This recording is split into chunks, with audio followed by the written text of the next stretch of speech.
Father, and the Son, and the Holy Spirit, one God, amen. Good morning.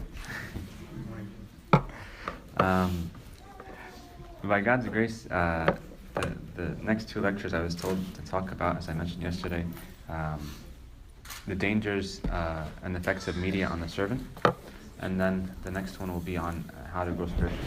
So yesterday, for those who weren't present, we talked about to live what we preach, and we mentioned 5 points. One is to realize that our relationship is much more than our words. It's much more important. That's actually our service, is our relationship, not our words. Realizing our potential as individuals, whether for good or for bad. We talked about Akhan, the son of Karmi, and the positive impacts of someone like Saint Paul the hermit, and Elijah the prophet. The third, the repentance and confession, rising from our sins, and having the courage to confess everything faithfully. That's half the battle. And the importance of accountability in our service as well, to have some sort of a framework to judge ourselves with our service, and to confess that, whether to our spiritual father personally or to the father of the church that we're serving underneath. The fourth is to manage our time, to fulfill our disciplines when we're managing our time, to take little by little, and to be alert to catch the little foxes. And then fifthly, to pray concerning all these different matters, that we seek grace from God to change these different matters.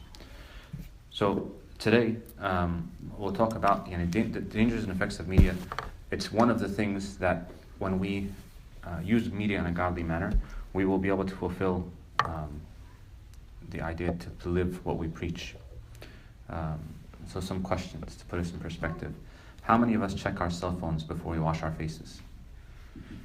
How many of us, before we haven't done anything in the morning, I myself use my cell phone as my alarm. So many of us are very tempted. Okay, we turn off our alarm, we see that 6 messages are put or something like that. How many of us talk or text on the cell phone while driving, despite the fact that we know how many accidents occur from that? How many of us have interrupted a liturgy or some sort of service that we're doing just to answer a text or a phone? And we've heard stories about the Teta that answers her phone in the middle of church and said hello in the middle of church. Does your percentage of unplugged time where you're plugged into whatever device we're using, match your amount of time that we are plugged in, we're using it? And even in our family life, how many of us have interrupted maybe a conversation with a family member to answer a text or a phone call, and we're ignoring the fact that someone's physically in front of us. So media can be defined as many different things. Webster's dictionary says it's the system and organizations of communication through which information is spread to a large number of people. So television, movies, cell phones, music, video games, the internet. All those involve type of communication, or type of way we're relating information, and the information itself. So some stats. 50% of the people in the world use the internet. 37% use social media. 66, which is 4.9 billion people, use mobile devices. In the Americas, and I'm sure this would be much more if we looked at just the United States as opposed to including Mexico and Canada, but 71% use the internet, 60% use social media, 53% use social media on their phones, so anywhere they're going, they're using it on their phones. And on average, people in the US spend about 2 hours and 6 minutes using social media daily, just social media, that's not including the other stuff. And in Egypt, 3 hours and 10 minutes. So we're somewhere in the middle because we're Egyptian. But having said that, a foundational point needs to be made. Media is not evil. We can take something ordinary and use it for the glory of God. Like we see Moses, the arch prophet in the Old Testament, he's shepherding his people with a rod. He's shepherding the sheep with a rod. And then God says, what's in your hand? This thing that's in your hand, I want to use it for the glory of my name. It's a rod it was just a stick that was broken from a tree, and he was using it to shepherd sheep. And then God takes this stick and he does miracles through it. He parts the Red Sea with it. And this rod is no longer called just a shepherd's rod. It's Moses' rod. And then it's God's rod. It's called God's rod in the Old Testament. So the fathers say that this is the concept for us spiritually, internally, and externally. Internally, we fight our passion with a passion. So all the things that we have, all the internal abilities that we have in us, if we have anger, that's given to us by God. We use anger not against other people, but against ourselves, against the sins that we have.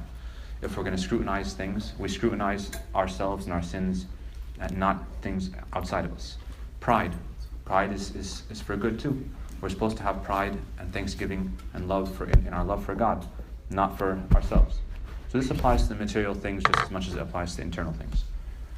My car, what rides, where am I going with it? What am I doing? What am I listening to in it? The way I drive.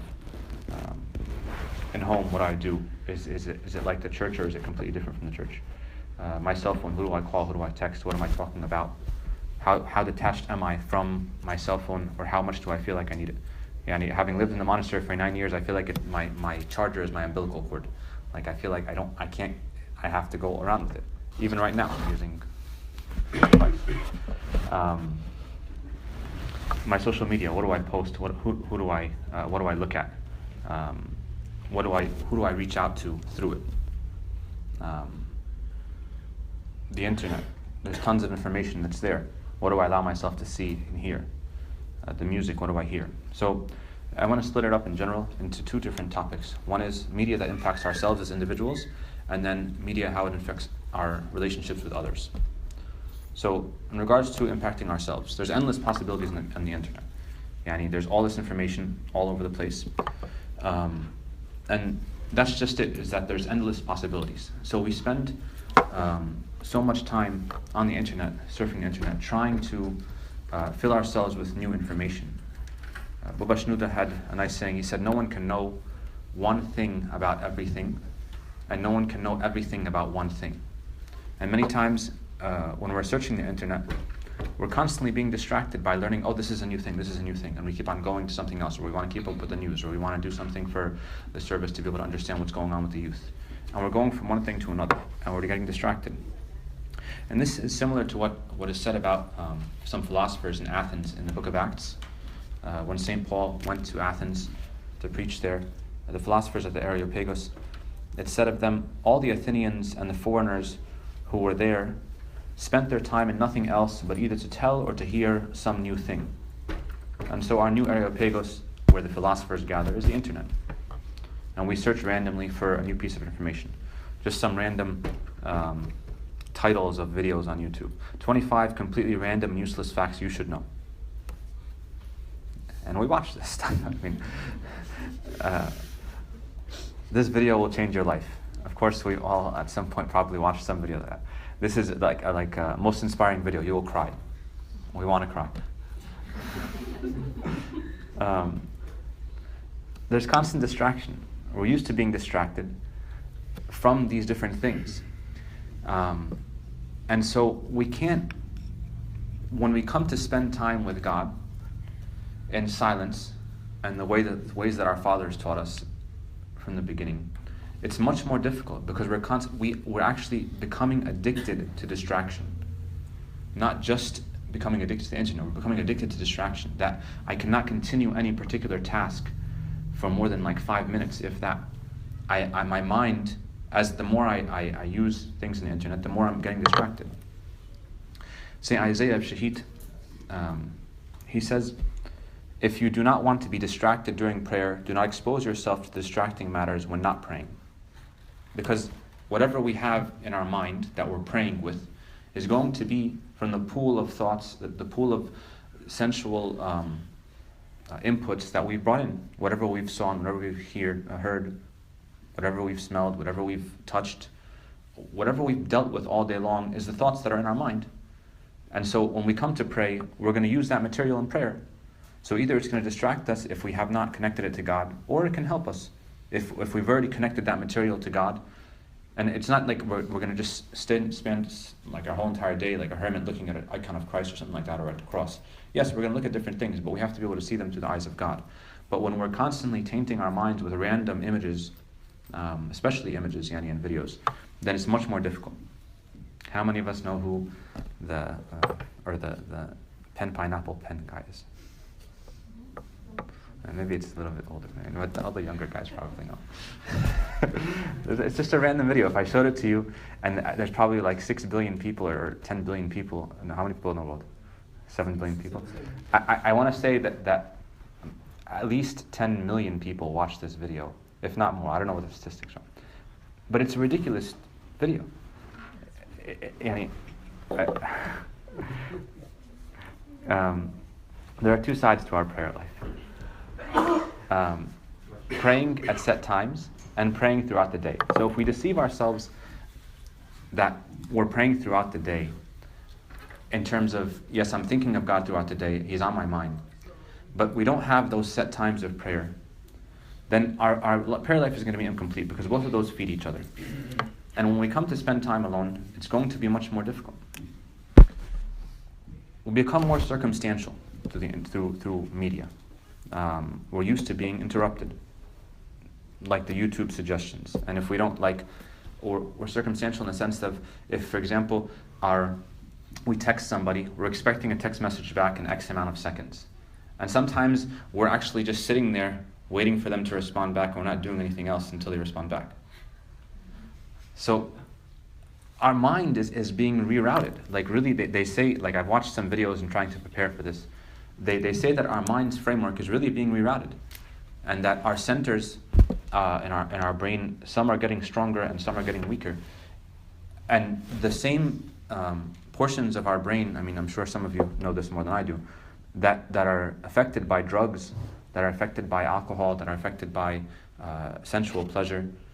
These temporal pleasure centers are same ones that are being affected by the internet when we get a like on a video that we shared, or then when we share something that we're happy with. These are the same centers. So it is a very dangerous tool that we can make it beneficial, or it can be very dangerous to us. And they make us impulsive as well. There's something in Amazon called lightning deals. When I saw this, I was like, this is like Black Friday every day. And Black Friday is karsa. If we think about what we're doing, we're sitting there and waiting online for a particular deal, and our mind is being occupied that whole entire time with waiting for that deal to come. And Black Friday, we make all these preparations that we're going to sit in a tent outside, and we're going to have coffee with these people, and these people are going to go out, and all these preparations and things that we're doing, whether outside, now it's being brought to our homes in the media. For those who don't know, the lightning deals thing is basically there's a certain deal that's available for X amount of hours, and it's only a certain amount that are available. So you have to sit there and wait if the deal is going to come up, or it comes up randomly, and then you just have to keep on checking daily for it. So we're unable to focus on spiritual matters, and this Saint John Cassian brings this up in one of his institutes. It says, Saint John Cassian is speaking about an elder. He related with regard to another old man living in the desert, that he had asked God to grant him never to become sleepy during a spiritual conference, but if someone uttered slanderous or useless words, to be able to go to sleep at once, so that his ears should never be touched by that poison. This old man also said that the devil, enemy of all spiritual instruction, works hard to provoke useless words. He used the following example. Once, when I was talking to some brothers on a helpful topic, they were overcome by sleep so deep that they could not even move their eyelids any longer. Then, wishing to show them the power of the devil, I introduced a trivial subject of conversation. Immediately they woke up, full of joy. Then I said to them with many sighs, until now we were discussing heavenly things, and your eyes were heavy with sleep. But when I embarked on a useless discourse, you all woke up with alacrity. Therefore, brothers, I implore you to recognize the power of the evil demon. Pay attention to yourselves and guard yourselves from the desire to sleep when you are doing or listening to something spiritual. And this is the same thing that we're experiencing with idle videos and idle articles and information online. Forgotten uses of 8 everyday objects. Teenagers' reactions to Windows 95. You grew up in the 80s if you did this. These are the different things that we are bombarded with whenever we're going to the internet. And this is I'm sure some people here have grown up when there was no internet. But for me, at least, I see that it's like we had Napster. We had this downloadable. We could download stuff off of the internet, but it wasn't like now. And so it was before it was illegal, by the way. I did it when it was legal. So it's like what I compare it to is like smoking cigarettes. 75 years ago, smoking cigarettes was not known as something bad. It was just something that people did, and they didn't really research it well enough to be able to tell that it's causing cancer, it's causing all these different negative impacts. And so back in the day when you were watching a video or two, these things it's not becoming a disease. But now there's literal addictions to internet, literal addictions to media, and many times we fall into those things without realizing how addicted we are. Now it's become an official addiction. And the church fathers say an idle mind is the devil's playground and idle hands are his tools. St. Paul says in his epistle to the Romans when he was trying to get the people to realize what it means to be offensive to a brother, it is good neither to eat meat nor drink wine nor do anything by which your brother stumbles or is offended or is made weak. So we can also on the other side not just idle things, but it could be something beneficial, but it's still distracting to us. So we can go on Facebook to check on a person that we serve, look at pictures for a few minutes to see what's going on in their lives, read comments, and we're constantly, we're going through different things. And then we find a short clip of Abba the video, and we watch that, and we like it, and we see who else liked it, and then we find out what they posted, and we go watch that video again. And we see a trailer for the Great Fast, and we see a clip about Holy Week, and we keep on going. Or a Q&A on a certain topic, and we keep on going with it, but it's distracted time. And so another danger is a shallow understanding of everything. And we're going from one topic to another, we're not focusing on any particular topic. And therefore, when the topic comes up in conversation, we can say that we saw something, we can say that we read about something, but to talk about it in depth, it's not there for us, because we've only watched a snippet of every single topic randomly. And actually they say that multitasking and flipping through things quickly, it decreases our ability to remember information. If we want to remember something, part of our memory problem is to sit there and focus on a particular topic. So that's why, regardless of how much we do spiritually by randomness, by reading nice quotes from people, we should always have in every particular season of the church something specific that I'm reading, that I'm listening, that I'm watching to, a particular topic, like I mentioned yesterday, a specific topic that we're focusing on. So that at least once daily, I'm focusing on a particular topic, and then throughout the day, my mind will be focused on that. So I can be praying about that, I can be understanding that concept through different actions or different activities that I'm doing throughout the day. So that was primarily on our individual relationships, our individual selves, the impact of media. It also impacts, of course, our relationships with other people. Now we have 3,000 friends. I don't know about you, but they're not really friends yet. So our definition of friendship is completely almost obliterated. We almost don't know what to think of when we think of a friend now. So we have many shallow relationships, sadly. And we can become acquainted with many people, but the depth and authenticity in our relationships is not there. And they say, show me your friends, and I will show you your future. We invest in a lot of things. We invest in cars, in clothes, in houses, in relationships, in family, in retirement plans, in our health, in our education. And just like we invest in those things carefully, we also have to invest in our relationships. What type of investment am I making in the relationships and the friendships that I have and the people that are around me? So that I'm not using the energy and spreading the relational energy out free, because I have a certain amount of energy I'm going to expend in my social relationships with other people. So if all of that is being expended on social media or through texting or through just phone calls, and the face-to-face time is sort of taken out, then how deep are my relationships going to be? I'm going to have many relationships, but they're going to be very shallow. And we need to have real relationships in the midst of this virtual world. Because if our relationships themselves become, like our God is a relational God. Only in Christianity is God a Trinity.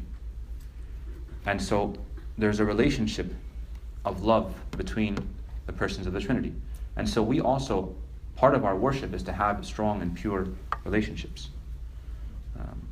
It's better for us to have a little quantity and a lot of quality.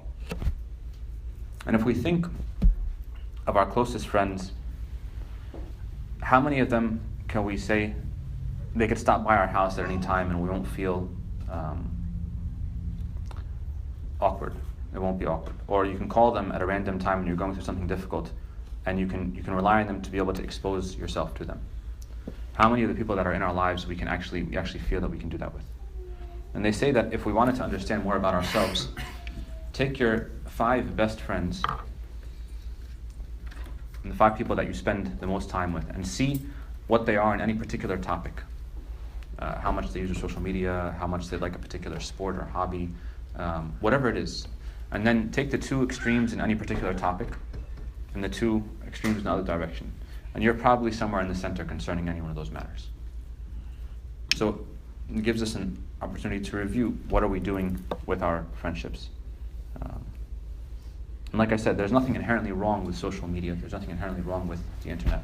But face-to-face time is much more important, and it can be a big problem if the center of our lives, like now, our lives are, we feel an obligation towards those who are across the sea in Egypt, not only to call them, but to text them and to keep up with them and to inform them about what's going on and to update them about someone's condition.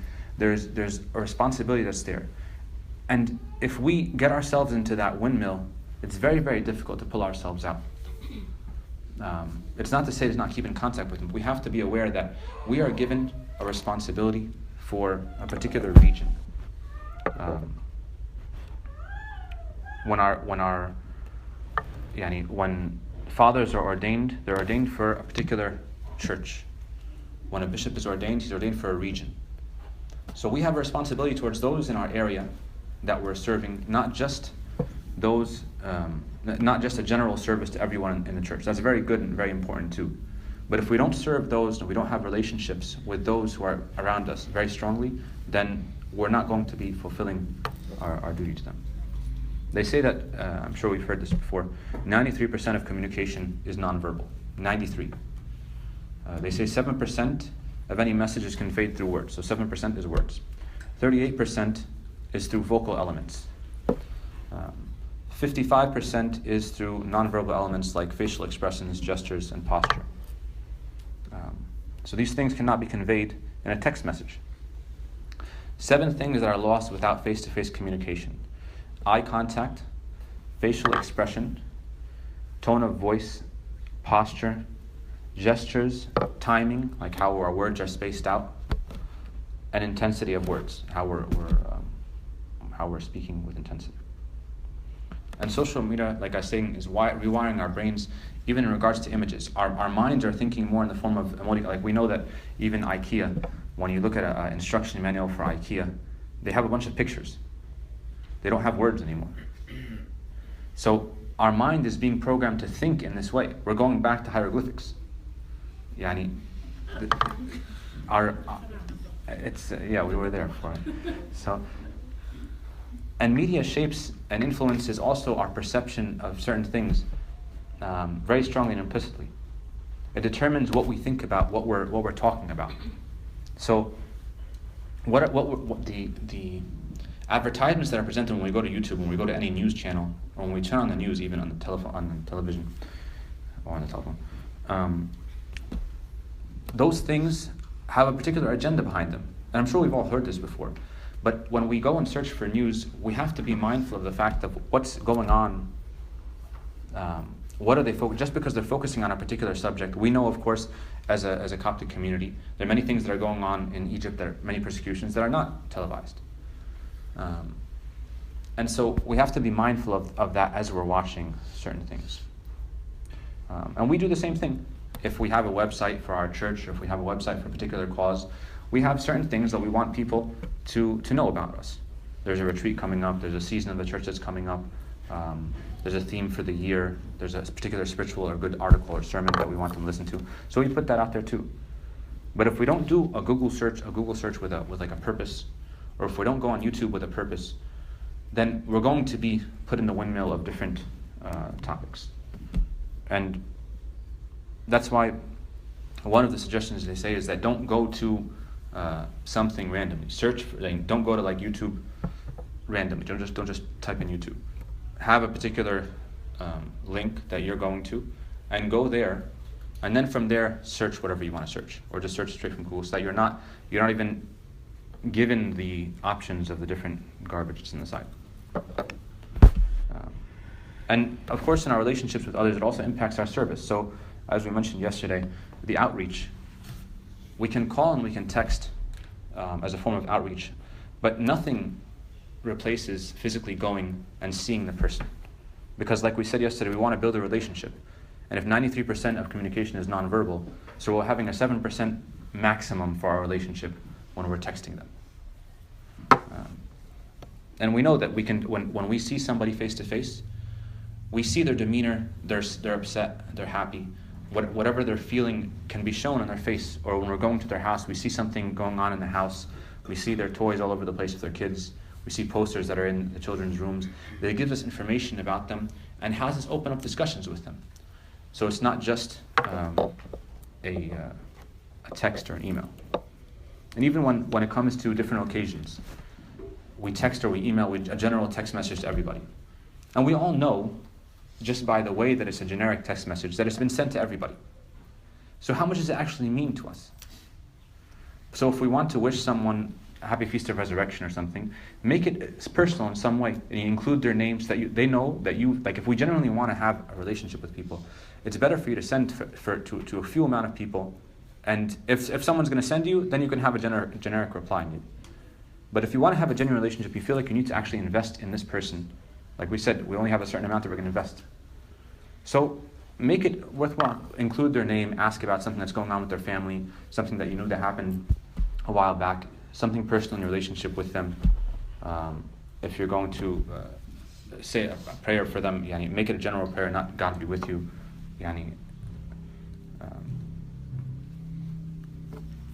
And also, don't think, when it comes to service, that just because we saw one picture of somebody on the internet in a particular way, that this defines who they are. And we have to be careful of this concept, because we can easily fall into judgment, and maybe this person has repented of whatever they're doing, or they know that this is not something that they wanted to have going on in their lives, or they didn't. There's no intention behind them being pictured in a certain way or doing something. But on the other side, when we have anything, like they say of the Desert Fathers, they were very strict against themselves and very merciful to other people. So when we have something that we're going to post, we have to be mindful. If someone sees this picture, what could they assume about something that's going on? Or if someone sees that I like this or I shared this, what could they assume about me and have the negative impact that I was talking about yesterday? And also we can't live off of Google searches. We have to know the material. And the important, like when we know the material off the top of our heads, then we are able to convey how important it is implicitly. We've all heard different sermons of people when they're quoting. I personally, I just smile when I see this. Like someone just quoting scripture left and right. Someone is quoting the Desert Fathers or the Church Fathers left and right in their sermon naturally. And this is the strongest message that we can receive from a sermon like that, that this is something very important. And so in preparing for a spiritual word also, we should think about how much we go straight to a Google search versus a particular source that we know about, an interpretation of a father that we know about, before we go ahead and we search randomly on the internet. And of course, as we'll talk about in the last lecture, and we talked about a little yesterday, the importance of prayer as well. Praying before we do a Google search, praying not necessarily for the search, although maybe it would require prayer for that too, but having the integrity to pray before we start a particular preparation of a sermon. So just to end, a couple practical suggestions and exercises that we can do concerning these dangers and effects. One, they say choose one day a week where we're not going to use social media at all. At least one day a week. when it comes to preparing a sermon, read one page of a church father's commentary before we go to anything on the internet. When we're doing our regular Bible reading, don't read out of a device. Read out of your paper Bible, because that's usually at home. Have a daily written journal in which we're answering set questions, something writing-wise. Because it is psychologically therapeutic when we write something, we're taking it out of us. And it's being put on paper. Whereas when we're typing, they say actually if you take notes writing, you'll remember them much more than if you take typing it. Some youth have thought of this, where whenever they go to a restaurant, instead, like many people will be sitting at a table texting each other, or they'll be texting other people. They're sitting there in front of the people. So they do something where when they get to the restaurant, or even at home, where they take their phones and they put them in a basket on the table, and the first person that picks up their cell phone has to pay for the rest of the people. You know what the sad part is? Some people calculate how much they're going to be paying, and they pick up their cell phone. So there are tasks that we can do to prevent ourselves from this. And of course, one of them is encouragement and spiritual support for one another to not be addicted to these things. Other times, people will be sitting at a restaurant, and this is not involving our cell phones, but there's a TV at a certain distance from us, but we can see what's going on in the basketball game or on whatever is on the TV. So we'll be watching the TV instead of paying attention to what's going on in front of us. So to position ourselves to not be able to do that. And of course, maybe the foremost thing is that when we're when we're sitting in front of someone, or when we're standing in front of someone, and someone's physically in front of us, to not allow ourselves to touch our cell phones. Like, the person that's in front of us is much more valuable. This other person doesn't know that someone's standing in front of me, whoever's calling me on the phone. So to give full attention to the person that's in front of me, or else there's no use in me being there. And glory be to God.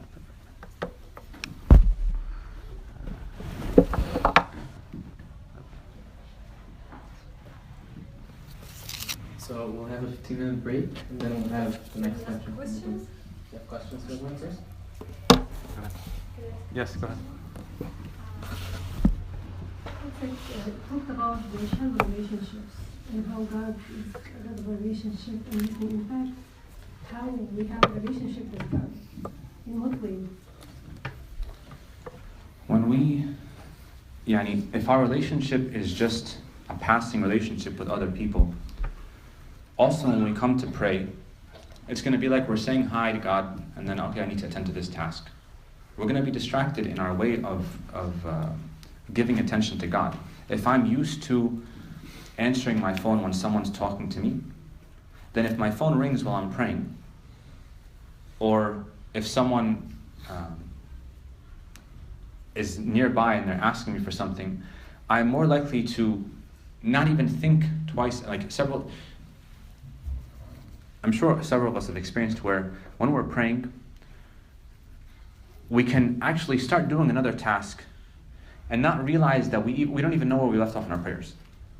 We start doing something, we start remembering that we have to do something, we start going about it and writing it down, and then we get into another task, and then we see something else that we were supposed to do. We forget about God very easily. So our relationship with God is very shallow in the sense that we don't feel the importance or the reverence or the fear of God to stand before Him. We don't realize who we're standing in front of. Yes. I think your Holiness covered a wonderful point, which is the addiction and how do we address it. There is one more thing that concerns me or worries me a lot. Over the last 30 years, I've been working with graduate students, and I noted their mind has changed. So my projection in the future, the human race will have different mental capabilities or mental way of thinking than what we're used. That's what I've seen 30 years. So that worries me in the future. How is the human being mind will be different, and how do we start addressing it from now if we can predict how it would look? I agree completely. Like I said, when I was watching certain videos of preparation, number one, even just trying to just to get examples from YouTube, because I've been living in a monastery for 9 years, although we have the internet and stuff, but to give examples, practical examples, I was distracted in doing it, I'll be honest with you. And yes, they're saying that our brain is being rewired. So we have to, I think the one thing that we've been taught from the church is that to have times in which we've set aside that we're spending with God, and we turn off our phones regularly. It can't be something that's just done once in a blue moon when we feel the pressures of the phone. Even if our jobs involve our phone, we have to be able to have times where we're not controlled by our jobs. It's very important to have that. Anyone has if we don't manage our time like we were talking about yesterday, there's nothing that will stop us from continuously going and going and going. And there's always going to be more to do. And like Hadatik is saying, part of it is that we're going to be wired in temporal pleasures. The same temporal pleasures that we're trying to get youth off of when they're addicted to drugs is the same temporal pleasures we're going to be addicted to. Because we see something flashing in front of us, and so it's very attractive to us. So we go and we watch it 15 minutes. And 5 minutes, and all these 5 minutes add up. And they're all short clips that are interesting. So our mind is going to be unable to hold we're already, I have been impacted by it personally. Growing up with AOL Instant Messenger, I couldn't have a conversation face to face. I had to develop this, and sometimes still we feel that awkwardness maybe at the end of our conversations. How do I end this conversation? We don't know how to end conversations anymore. We just keep on going and going and going, and then we're waiting for something to happen to interrupt the conversation. So these things have impacted us from the internet, and you're right, we don't know what to expect with the future of the media. So we have to be mindful of not allowing ourselves to be controlled by it now. Are there any more questions? I'm just going to make a comment. Part of time management, like at work, they recommend that you set a certain time every day for reading emails and answering emails. So you're pretty much, do it twice a day or 3 times, during your work hours, so you don't have to interrupt yourself every time you get an email to answer it. But I think the difference here is you're busy during the day, but in the evening when you're home, you need to keep yourself busy so you won't be addicted to the devices that you have. Yes. And as a preventative measure, when I was at the monastery, several families have come, and their kids have never held in their hands the device. And the kids are maybe 5 years old and 6 years old. And they plan on doing this as long as they can. Because if they get used to holding it in their hands, yes, at some point they're going to be using it. And sadly, in our school systems now, in the public schools, the teachers tell them, go on YouTube and search for this video and go watch this and do a report on this. But as long as we can, if we have children or grandchildren, to be able to keep them occupied with physical activity and not just sitting in front of a device. Do you really think it's when we succeed ever of doing this? I mean, I feel like no matter how much we talk about it, nothing is working. It's getting worse. By God's grace, I think it can be successful, but like Madame Shir is saying, we have to keep ourselves busy with God and keep our children busy and occupied with things that are beneficial for them. There are children that are being raised in a manner that I don't see them being impacted by this as much. And it's very clear that it takes a lot of effort from their parents to keep them busy throughout the day, a lot of attention that they have to give more to their kids, because the other kids in schools, especially when they start comparing themselves, it becomes much more difficult.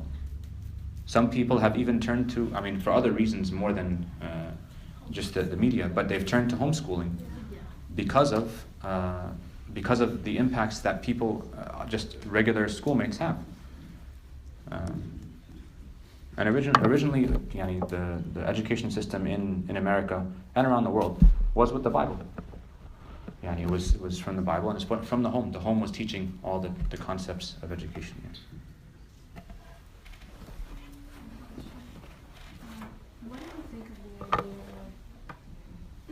What do you think of the idea of, in the beginning of Sunday school, maybe implementing a rule throughout the entire church where whoever has a phone, like particularly the older ones, we put it in a basket and put it to the side. Because I like what you said about opening up a Bible that you can that's tangible, that you can touch, not it's just a device, and reading from it. Because the first thing that they'll go to is it's on the device. Mm. So, what do you think of this idea?